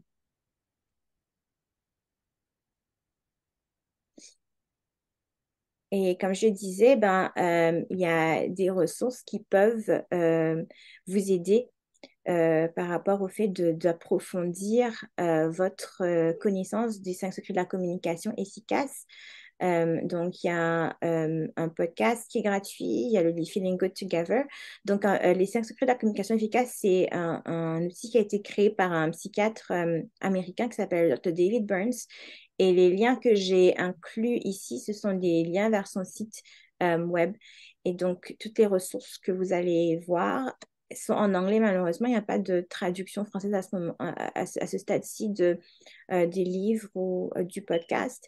Mais ça va vous permettre d'avoir ces informations-là pour davantage en apprendre et les mettre en pratique. Je vais prendre d'autres questions si tu en as, Liliana. Je vois on est vraiment bon par rapport au temps. Oui. Donc, n'hésitez pas si vous avez des questions, vous pouvez toujours les écrire dans le chat.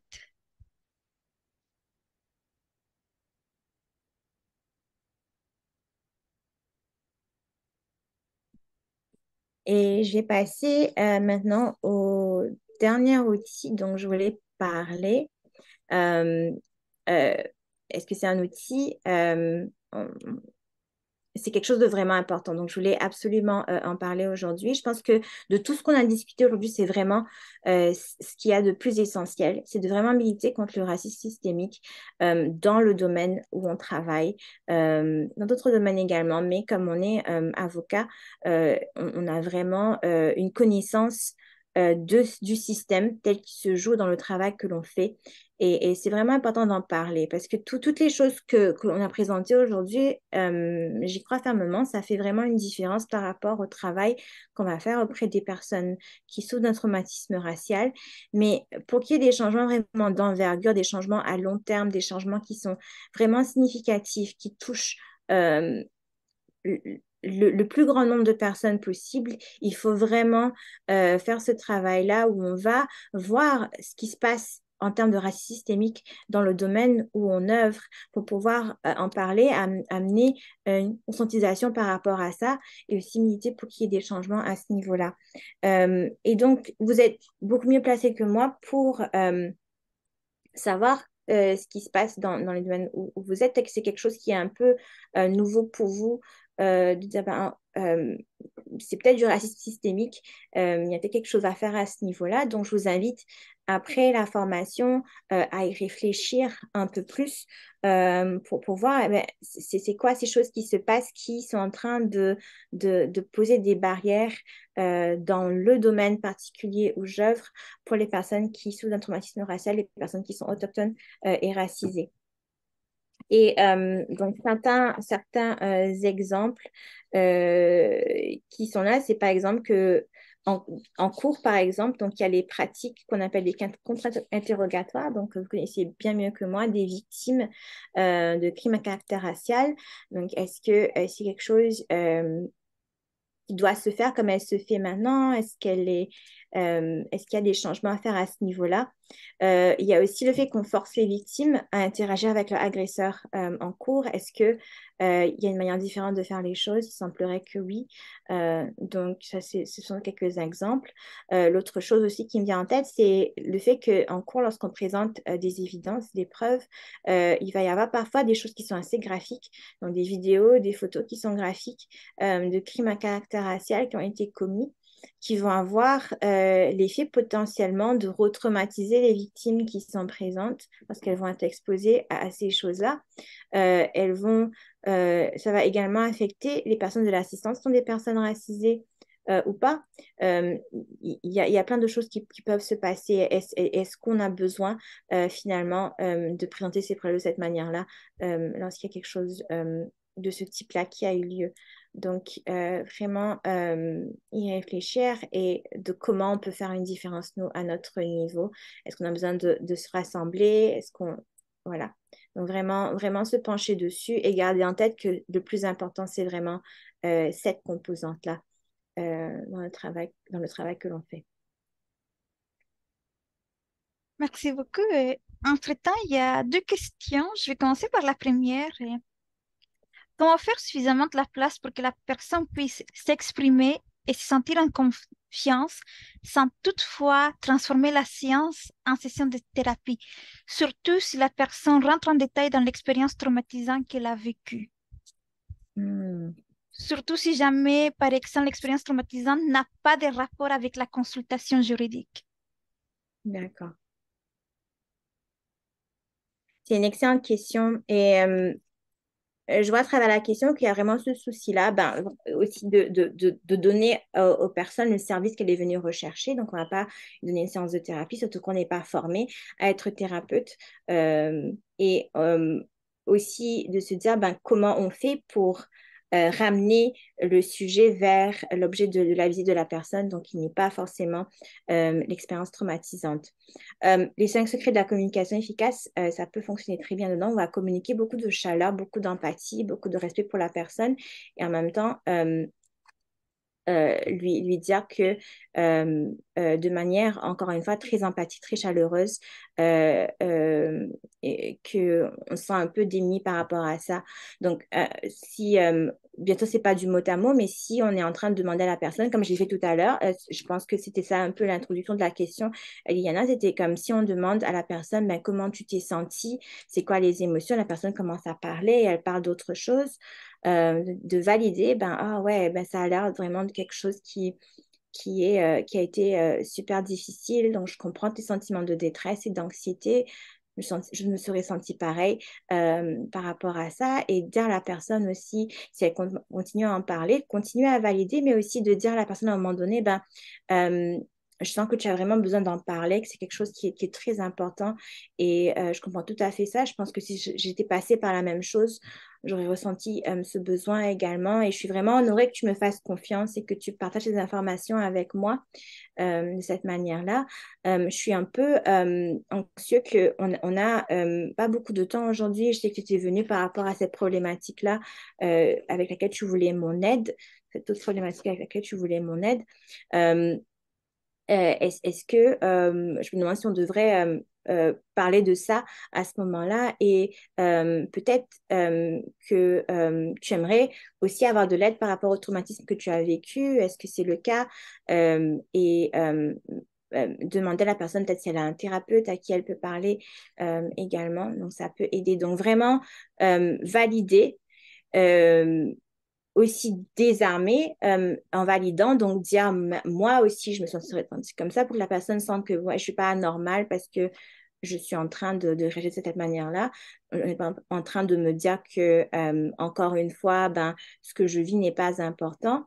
Mais aussi vous exprimer, donc dire je me sens anxieux, donc parler de comment vous vous sentez à ce moment-là, parce que c'est un peu ça qui ressemble, je suis inconfortable, pas par rapport à ce que dit la personne, mais par rapport au fait que ben, tu es venu pour ça et je veux vraiment t'aider par rapport à ça, parce que tu es venu vers moi pour cela.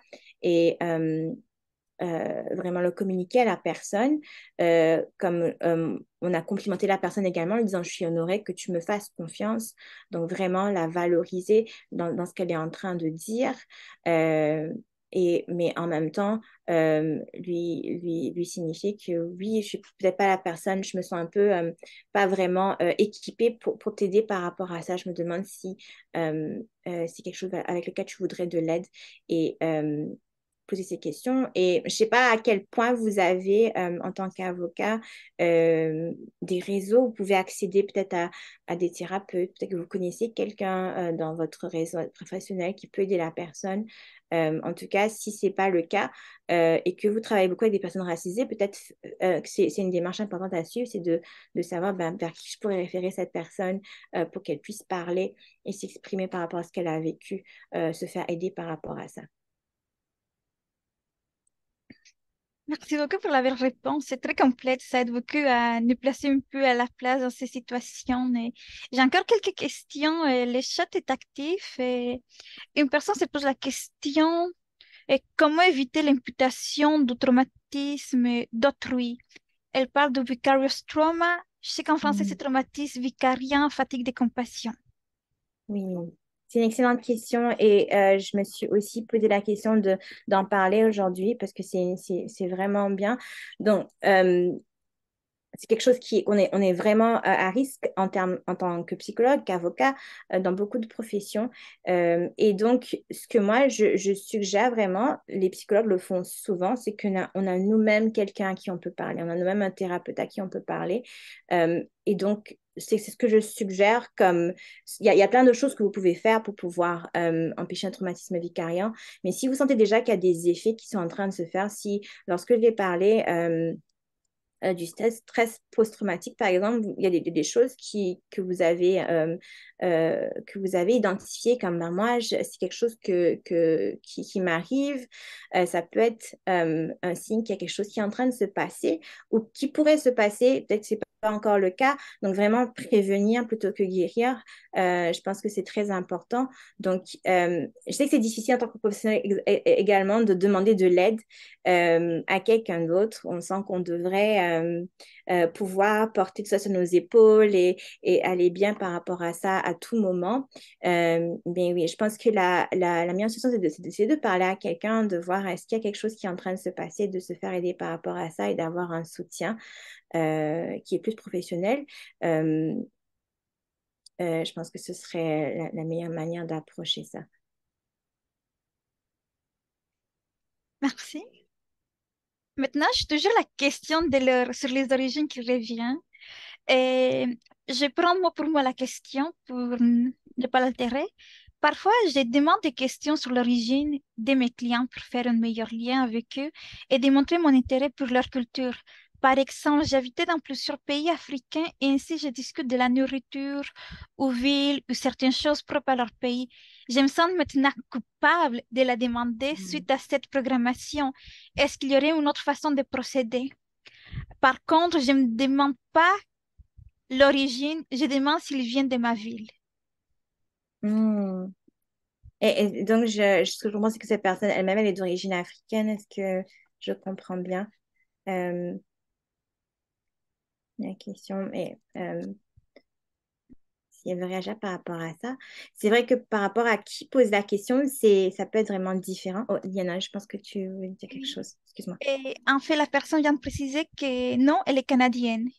D'accord, ok. Euh, d'accord, je viens de comprendre ce qu'elle dit. En fait, elle demande si elles viennent de leur ville. Donc, est-ce que vous êtes, par exemple, de Gatineau? Est-ce que vous êtes de... C'est ça? Ok. Oui. Euh, ça peut être une manière de faire. Euh, la culpabilité dont j'en parle beaucoup dans ma thérapie, pas faire une séance de thérapie là tout de suite, mais c'est quelque chose de bien. Donc, le fait pas le sentiment de culpabilité, c'est vrai qu'il est lourd, il est douloureux et euh, ça ne fait pas de la peine que c'est quelque chose que la personne est en train de ressentir à ce moment-ci, mais sachant que ça démontre aussi le vouloir mieux faire par rapport à ça. Je pense que ça va dépendre beaucoup des personnes, comment elles vont réagir, comment elles vont le prendre, mais en sachant que les personnes ont beaucoup potentiellement vécu des situations de microagression, des situations de racisme, de discrimination, ça peut être pris comme ça. Donc, on peut voir parfois ce qui a eu un effet. Donc, on peut lire dans le langage non verbal que cette personne-là, la question, elle a un peu heurté ou ça a eu cet effet-là que la personne se sent infériorisée, se sent rejetée également. Et donc, là, on peut utiliser les secrets de la communication efficace pour revenir dessus et oh, je viens de poser cette question, là, je me demande, je me sens un peu gênée du coup parce que je me demande si ça a été quelque chose qui a pu te heurter parce que je sais que les personnes racisées, elles ont souvent ce type de questions et que euh, du coup, il y a ce sentiment-là d'être rejeté ou d'être infériorisé. Et je voulais savoir si ça a eu cet impact-là pour toi, si tu es confortable de me le dire. Et si la personne a vraiment un lien de sécurité avec vous, elle pourrait vous le dire. Mais oui, je pense que c'est mieux vraiment d'éviter. Je comprends l'intention, mais encore une fois, on va vraiment se centrer sur l'impact de ce que ça peut avoir sur la personne. Et c'est vrai que ça prend de créer un lien, mais peut-être de voir d'autres manières de le faire que ça.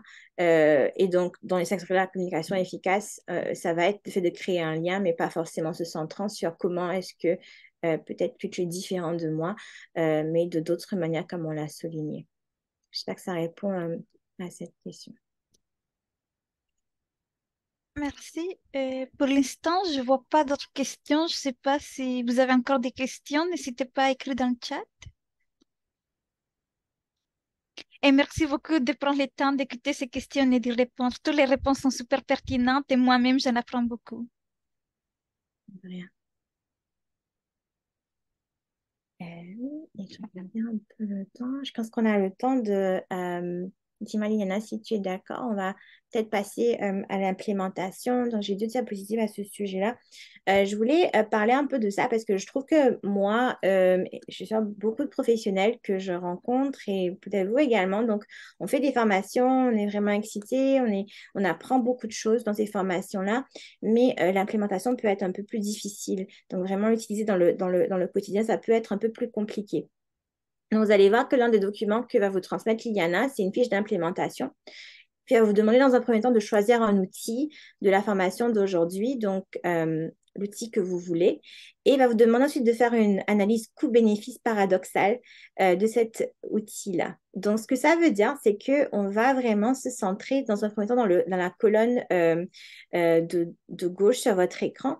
Donc, quelles sont les mauvaises raisons d'utiliser l'outil choisi? Et je sais que c'est un peu contre-intuitif. Je devrais être là à vous encourager, à vous convaincre d'utiliser les outils qu'on a appris aujourd'hui. Mais on le fait de cette manière-là parce que pour beaucoup d'entre nous, on va voir que quand on va penser à, par exemple, utiliser les cinq secrets de la communication efficace, on va avoir peut-être un peu de réticence, un peu de résistance par rapport à ça.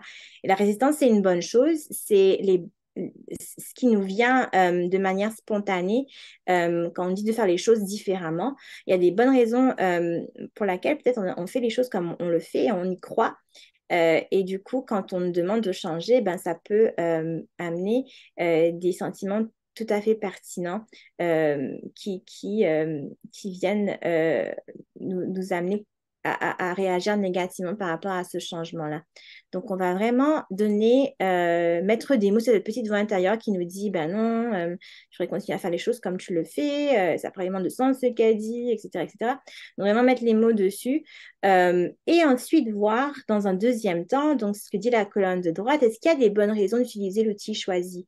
Est-ce qu'on peut trouver des contre-arguments pour les arguments de la colonne de gauche? Et je parle dans les avocats, donc je sais que vous êtes très bons pour trouver des arguments des deux côtés. Donc, je suis sûre que ce sera un très bon exercice. Et on veut vraiment, si on choisit d'aller de l'avant avec un outil, on veut vraiment que ce soit avec beaucoup de motivation. Donc, on veut vraiment que cette colonne de droite, elle ait de très bons arguments qui pèsent bien lourd dans la balance. euh, Avant de l'implémenter parce qu'on on veut qu'il y ait vraiment cet engagement lorsqu'on utilise un outil. Dans la prochaine diapositive, j'explique qu'il y a des points qu'on va distribuer entre les colonnes. Donc, on va penser, on va s'imaginer qu'on a 100 points. On va se demander combien je donnerais aux arguments de la colonne de gauche et combien aux arguments de la colonne de droite. Et on veut vraiment qu'il y ait cette déséquilibre où la colonne de droite, les bonnes raisons pèsent beaucoup plus lourd avant de prendre la décision d'utiliser l'outil qu'on aura choisi. Et sinon, on va choisir un autre outil plutôt et être sûr que si, quand on fait cette analyse coût-bénéfice paradoxale, on va vraiment voir euh, euh, euh, que ça pèse lourd dans la colonne de droite, qu'il y a vraiment de très, très bonnes raisons significatives d'utiliser l'outil qu'on va finalement utiliser. Et je vais terminer sur cette phrase que créer une approche de la pratique juridique qui tient compte des traumatismes requiert un engagement à ne pas causer davantage de tort aux personnes que nous rencontrons. Je pense que c'est la motivation que beaucoup d'entre nous avons aujourd'hui en venant à cette formation. Vraiment, l'engagement, c'est quelque chose de très important pour pouvoir mieux travailler avec les personnes qui ont un traumatisme racial.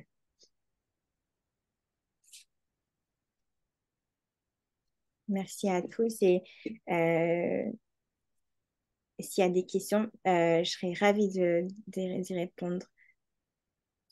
Oui, et nous pouvons vous donner quelques minutes si vous avez des questions. Vous pouvez les poser directement dans le chat.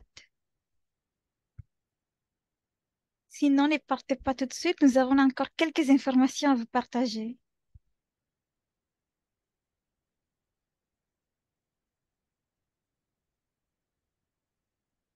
Je ne vois pas de questions, donc je vois surtout des remerciements.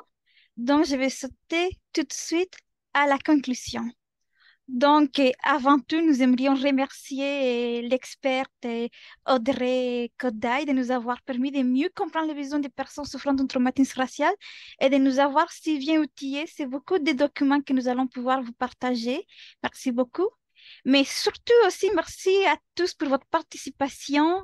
Et d'ailleurs, je vous invite à une dernière question Slido si vous n'avez pas encore fermé l'application. Sinon, ne vous inquiétez pas, je vais tout de suite vous partager l'écran pour que vous puissiez y retourner.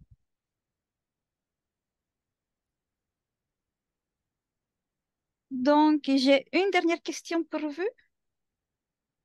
Est à savoir, est-ce que la formation vous aidera à offrir des mieux services aux personnes souffrant d'un traumatisme racial? Donc, je vous donne quelques secondes pour y répondre. C'est sûr, un peu comme on disait, on veut évaluer l'effet, être certain si on était efficace. Donc, je vois que vous êtes plutôt unanime. Merci beaucoup pour votre participation. Je vois que beaucoup ont répondu, donc je vais arrêter le partage, mais la question reste active si jamais vous continuez d'écrire. Je ne veux plus voler votre temps. Je passe tout de suite aux prochaines formations. En fait, je suis contente de savoir que cette formation vous sera utile dans le futur. Et nous vous remercions également d'avoir participé en si grand nombre. Et l'enregistrement sera disponible sur le site web jurisource.ca. Donc, encouragez vos collègues à suivre cette formation en compétences interculturelles. Ce sont des compétences essentielles pour les juristes. Et je vous rappelle, nous allons vous envoyer un courriel au cours des prochains jours. Vous y retrouverez les liens à l'enregistrement, les documents dont l'expert Audrey Koday vous a parlé et les sondages de rétroaction qui seront également partagés dans le chat momentanément. Je, je vous rappelle que ces courriels confirment votre présence à la formation et vous pouvez les conserver dans vos dossiers pour les barreaux de l'Ontario. Nous espérons avoir le plaisir de vous revoir lors de nos prochains événements. D'ailleurs, je vous invite à vous inscrire à la 9e édition de l'atelier de plaidoirie annuel de la GEFO. Rejoignez-vous à nous pour maîtriser l'art de convaincre. C'est 18 octobre. Nous partageons les liens dans le chat à l'instant. Enfin, je vous invite aussi à vous rendre sur notre site web à la page calendrier des activités sous l'onglet juriste pour toutes les informations des événements à venir. Sur ce, merci encore Audrey, merci aux participants. Je vous souhaite une excellente fin de journée et à la prochaine. Je suis heureuse de voir vos commentaires positifs dans le chat. Bonne journée à toutes.